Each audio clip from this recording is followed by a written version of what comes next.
আল্লাহর হাবিব সাল্লাল্লাহু আলাইহি ওয়াসাল্লাম সাহাবীদেরকে উদ্দেশ্য করে বললেন যে রুফিয়াল কলামু সালাসা, যে আল্লাহর ফেরেশতারা তিন ব্যক্তির গুনাহ আমলনামায় লেখেন না।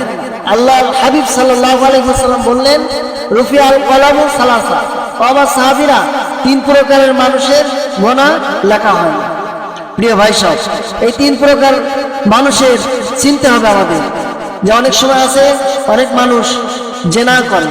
উম্মাহদিনী হযরতে আলী রাদিয়াল্লাহু তাআলা আনহু বললেন, যারা উম্মাহদিনী মানে যারা পাগল পাগলি, যারা ভুলবশত, অনেক পাগল পাগলিদের চেহারা কিন্তু অনেক সুন্দর হয়, অনেক মানুষ তার প্রেমে পড়ে যায়, কিরাস খায়, সেই সময় কিন্তু সে জেনায় লিপ্ত হয়। কিন্তু দেখেন হযরতে আলী রাদিয়াল্লাহু তাআলা আনহু বলছেন যে উম্মাহদিনী যদি সে জেনাও করে তার গুনাহ আমলনামায় লেখা হয় না।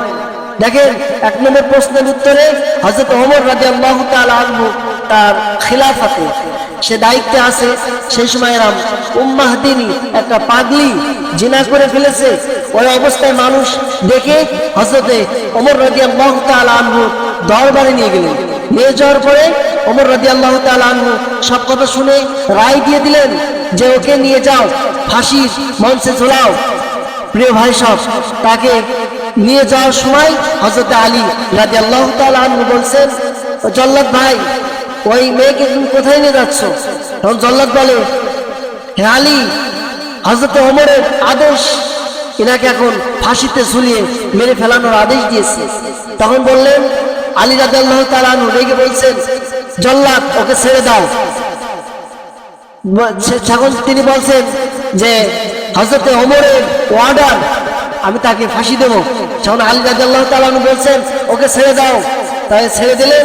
দেওয়ার পরে জল্লাদ ওমরের দরবারে চলে গেলেন। যাওয়ার পরে বলছেন, হে ওমর, হে খলিফা, হযরত আলী এই বিচার আমাকে করতে দেয় নাই। তখন বলছেন, ও জল্লাদ, হয়তো আলীর কাছে কোনো গোপন তথ্য, হয়তো আলীর কাছে কোনো জ্ঞান আছে যা আমার জানা নাই। দেখেন খিলাফতের দায়িত্ব পাওয়ার পরেও তার ক্ষমতা দেখায় নাই, ইসলামকে কত সাপোর্ট করেছে। রে ভাই সাহেব, উম্মাহদিনী যদি জিনাও করে ফেলায়, উম্মাহদিনী বোঝাচ্ছে মানে যে যারা পাগল পাগলি, যারা পাগল তারা যদি জিনা করে তাদের গুনাহ আমলনামায় ফেরেশতারা দেখে না। রুফিয়াল কলামু সালাসা, তিন ব্যক্তির আমলনামায় গুনাহ লেখা হয় না। তার ভিতরে এক নম্বর এই যে জিনাকারী। দুই নম্বর পয়েন্টে আমরা চলে যাব। দুই নম্বর পয়েন্টে হলো যারা ঘুমের ঘরে, অনেক সময় আছে অনেক মানুষ সারা দিনের বেলায় যা করে ঘুমের ঘরে কিন্তু তারা আজে বাজে বকে। কিন্তু আল্লাহ রাসূল বলছেন ঘুমের ঘরে যদি আজে বাজে বকে ওটাও ফেরেশতারা লেখে না। রুফিয়াল কলামু সালাসা, দুই নম্বর পেয়ে গেলাম আমরা। তিন নম্বরে যারা ছোট বাচ্চা, মাসুম বাচ্চা, অনেক সময় দেখেন তাদের ইসলামী আইন শরিয়া তাদের উপরে জারি না থাকার কারণে দেখেন অনেক সময় আছে 1 থেকে 12 বছর পর্যন্ত যদি বয়স না হয় ফেরেশতারা কিন্তু তার আমলনামায় গুনাহ লেখে না। প্রিয় ভাই সব, এই সমস্ত এই যে তিন শ্রেণীর মানুষ, রুফিয়াল কলামু সালাসা, রাসূলের হাদিস অনুযায়ী এই তিন শ্রেণীর মানুষের গুনাহ লেখা হয় না।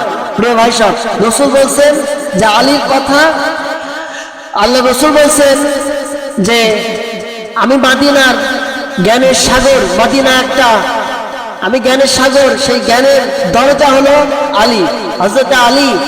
আনা মাদিনাতুল ইলম, আল্লাহ রাসূল বলছেন আনা মানে আমি, আল্লাহ রাসূল বলছেন আনা মাদিনাতুল ইলম, মাদিনা একটা ঘরের ন্যায়।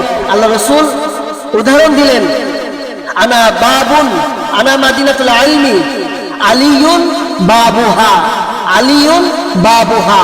রাসূল বললেন যে মদিনা শহরটা একটা ঘরের ন্যায়, কিন্তু দেখেন সেই ঘরে প্রবেশ করতে হলে একটা দরজা লাগে, সেই দরজা হলো হযরত আলী রাদিয়াল্লাহু তাআলা আনহু। দেখেন তারপরে দেখেন রাসূল যখন হযরত ওমর আলীর কাছে প্রশ্ন করছেন, হে আলী, তুমি আমার বিচার করতে দিলে না কেন?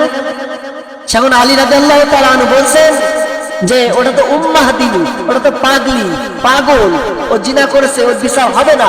আল্লাহ রাসূল বলছেন যাদের হিতাহিত জ্ঞান নাই তাদের বিচার করা শরিয়া আইন অনুযায়ী এটা ইসলাম সাপোর্ট করে না।